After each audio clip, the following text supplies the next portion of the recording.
नमस्कार, आप देख रहे हैं न्यूज मूवमेंट और मैं हूं आपके साथ ज्योतिका। आइए रुक करते हैं खबर की ओर। गौरैया को वापस बुलाने के लिए हम सब करें प्रयास। राजेश उपाध्याय। कृत्रिम घोंसले वितरण के साथ दिलाई गई गौरैया संरक्षण की शपथ। लखनऊ। विश्व गौरैया दिवस के अवसर पर मेरी प्यारी गौरैया संरक्षण समिति के अध्यक्ष महेश साहू द्वारा मोहान रोड स्थित पूर्व माध्यमिक विद्यालय भरोसा में गौरैया संरक्षण पर जागरूकता कार्यक्रम आयोजित किया गया, जिसमें उपस्थित जनों को नन्ही गौरैया के कृत्रिम घोंसले वितरण किए गए। साथ ही सभी को गौरैया संरक्षण की शपथ दिलाई गई। अध्याय अधिवक्ता उपस्थित रहे। महेश साहू ने मुख्य अतिथि राजेश उपाध्याय का पुष्पगुच्छ स्मृति चिन्ह भेंट कर सम्मान किया। मुख्य अतिथि राजेश उपाध्याय ने कहा कि गौरैया हमारी फसलों को भी कीड़ों से बचाती है। गौरैया को वापस बुलाने के लिए घर की छत पर दाना पानी रखें और घर के आसपास पेड़ पौधे लगाएं, क्योंकि यही गौरैया का प्राकृतिक परिवेश है। शहर में नन्ही गौरैया को घोंसले बनाने का सुरक्षित स्थान मिलना मुश्किल है, इसलिए हम सबको नन्ही गौरैया को बचाने के लिए कृत्रिम घोंसले भी लगाने चाहिए। महेश साहू ने कहा कि तेजी से बदलते शहर अब घरेलू गौरैया के लिए उपयुक्त आवास नहीं रह गया है, क्योंकि बुनियादी ढांचे के नए और आधुनिक डिज़ाइन में गौरैया के लिए घोंसला बनाने के लिए कोई जगह नहीं है। मोबाइल टावरों और कीटनाशकों के कारण प्रदूषण घरेलू गौरैया अपने चारागाह हो रही है। अभी समय रहते नन्ही गौरैया को बचाने के प्रयास हम सभी को करना चाहिए। साथ ही कहा कि नन्ही गौरैया हम सबकी घरेलू चिड़िया है। हम सब बचपन में उसके साथ खेलते थे, लेकिन अब हम सबकी कुछ गलतियों की वजह से नन्ही गौरैया हम सब से दूर चली गई है। इसलिए हम सबको नन्ही गौरैया को वापस बुलाने के लिए प्रयास करने होंगे। नहीं, वो दिन दूर नहीं जब नन्ही गौरैया केवल गूगल व किताबों में ही दिखाई देगी। इस मौके पर वीरेंद्र यादव, सोहन लाल साहू, शिव कुमार यादव, अवनीश सिंह, वीना मिश्रा, अमिता गुप्ता, कंचन यादव, श्वेता शुक्ला, सविती सिंह शिप्रा, मधु, निशा, राम विकास शर्मा सहित सैकड़ों छात्र छात्राएं उपस्थित रहे। यही कारण रहा कि नन्ही गौरैया की संख्या कम हो गई। पहले क्या था, घरों में जब छप्पर होते थे लोग छप्पर के बीच में बना लेते थे। अब क्या है, छप्पर भी गायब है, बनाए तो बनाए कहाँ चिड़िया। घर भी तो हमारे पक्के हैं, उसको कहीं भी जगह नहीं मिलती है। और किसी के घर से अगर बालकनी में जाने का रास्ता है तो अक्सर आप लोग देखेंगे कि चिड़िया जो पंखे के ऊपर फूक टाइप का होता है उसमें घोंसला बनाने का प्रयास करती है। और दूसरा, नन्ही चिड़िया किन पेड़ों पे सबसे पसंद, अगर पेड़ पे बनाना भी चाहती है तो कौन से पौधे उसको पसंद है जिसमें वो घोंसला बनाना चाहती है? नहीं, नन्ही चिड़िया छोटे पौधों पर घोंसला बनाना चाहती है, जैसे कनेर है, कांटेदार पौधे हैं, इन पे बनाती है। चांदनी है, कनेर है, नींबू है, ये छोटे छोटे से पौधे जिन पे वो घोंसला अपना बनाना चाहती है। तो हमें क्या करना है, एक तो हमें घोंसला बना के नन्ही चिड़िया के लगाना। एक बार मुझे याद है, आप लोगों ने घास से, कुछ बच्चों ने घास से चिड़िया का घोंसला बनाया था, बहुत बेहतर, बहुत अच्छा बनाया था। तो उस तरह का भी हम लोग घोंसला बना सकते हैं। दूसरा, प्लाईबोर्ड जैसे घोंसले सामने रखे हुए हैं, प्लाईबोर्ड से बना सकते हैं। दूसरा, जूते सभी लोग लेके आते हैं, जूते के डिब्बे होते हैं, उसमें चारों तरफ से टेप लगा के हम उसको मजबूत कर दें। और उसमें हमको विशेष ध्यान रखना क्या है, घोंसला अगर बनाते हैं तो उसमें ध्यान क्या रखना है, उसके छिद्र का। छिद्र हमें 1.5 इंच से बड़ा नहीं करना है। अगर 1.5 इंच से बड़ा हो गया छिद्र तो नन्ही चिड़िया गौरैया के अलावा उसमें तिलोई का सिर चला जाएगा और कावा बैठ के उसमें टोट मार सकता है। तो घोंसला बनाते समय हम लोगों को इस चीज का विशेष ध्यान देना है कि उस घोंसले का छिद्र 1.5 इंच ही होना चाहिए, इससे ज्यादा नहीं। सभी लोग, अधिकांश लोग फेसबुक पे गौरैया विश्व दिवस की बधाइयां, शुभकामनाएं, गौरैया बचानी चाहिए, लेकिन धरातल पे केवल फेसबुक पे और व्हाट्सएप पे स्टेटस लगाने से क्या गौरैया वापस आ सकती है? ऐसा संभव नहीं है। इसके लिए हम सबको धरातल पे छोटे छोटे से प्रयास करने पड़ेंगे। जब छोटे छोटे से हम प्रयास करेंगे तभी नन्ही चिड़िया वापस आएगी। और ये एक दिन नहीं, केवल 20 मार्च को ही नहीं हमको प्रयास करना है।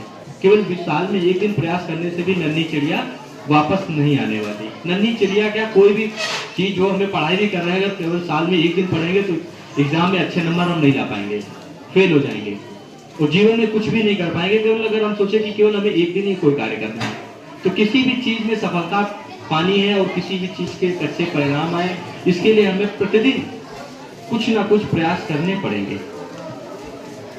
अभी की जो स्थितियां हैं, नन्ही गौरैया की संख्या में वृद्धि भी हुई है। 2017 में सभी को पता ही होगा कि वर्ष 2010 में नन्ही चिड़िया की संख्या की गणना की गई गौरैया की, तो उसकी संख्या एक बहुत ही कम थी। तो जिसको लेकर सरकारें चिंतित हुई और 2010 से ही हुआ कि 20 मार्च का दिन निश्चित किया गया कि गौरैया दिवस इस दिन मनाया जाएगा। और सबसे बड़ी बात रही कि दिल्ली सरकार ने 2012 में गौरैया की घटती संख्या को देखते हुए उसे दिल्ली का राजकीय पक्षी घोषित कर दिया और बिहार का भी राजकीय पक्षी गौरैया ही है। हमारे उत्तर प्रदेश का राजकीय पक्षी कौन है, कोई बच्चा बताए? नहीं है, यूपी का उत्तर प्रदेश का सारस बच्ची ने बताया। इसके लिए जोरदार तालियां हो जाएं।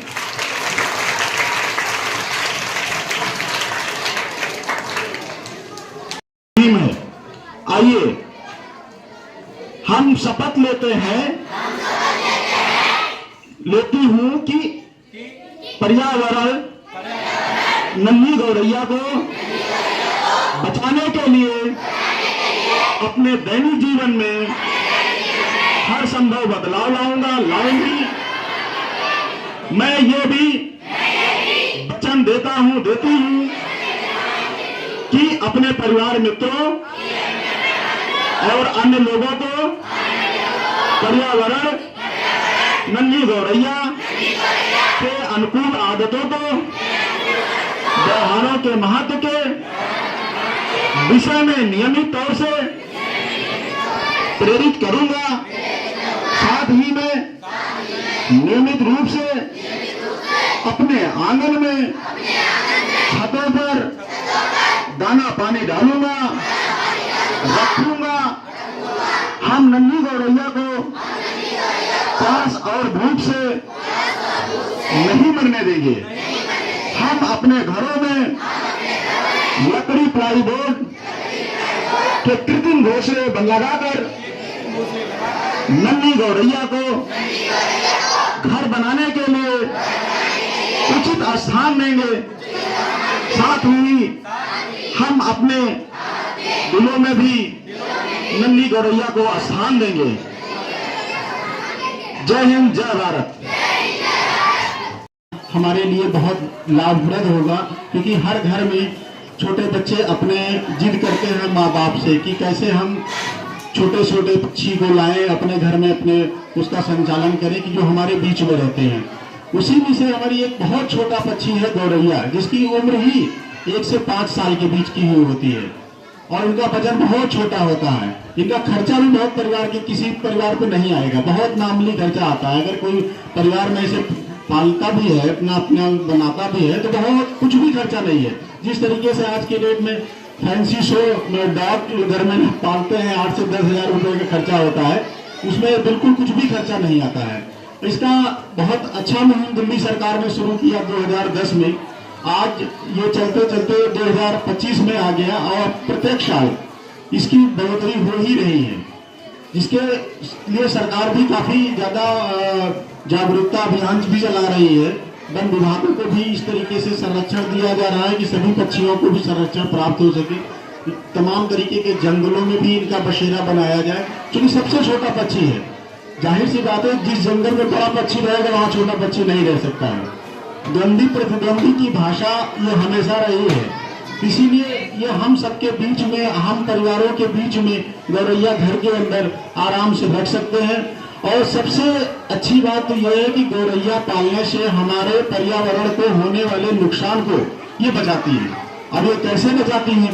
जो इस तरीके की कीटनाशक चीजें होती हैं, जो कीड़े मकोड़े होते हैं, जिनसे हमको हजारों बीमारियां बारिश के समय में उत्पन्न होती है, उन सबको ये खा जाते हैं छोटे छोटे पक्षियों को के द्वारा। तो सबसे छोटे स्तर के जो माइक्रो लेवल के कीटनाशक होते हैं, ये उनको चुन के अपना आहार बनाती हैं, और इनसे होने वाली बीमारी जो कि हम लोग नहीं देख सकते हैं, ये प्रत्येक घर के आंगन में बीमारियां होती हैं, ये उनसे हमको संरक्षण प्राप्त करती हैं। और ये हमारा सबसे अच्छा गौरैया दिवस जो है, गौरैया हमारा किसका प्रतीक है? शुभ लक्ष्मी का प्रतीक माना गया है, क्योंकि किसी प्रकार का इनका हम लोगों के बीच में रहने से हानिकारक नहीं होता है।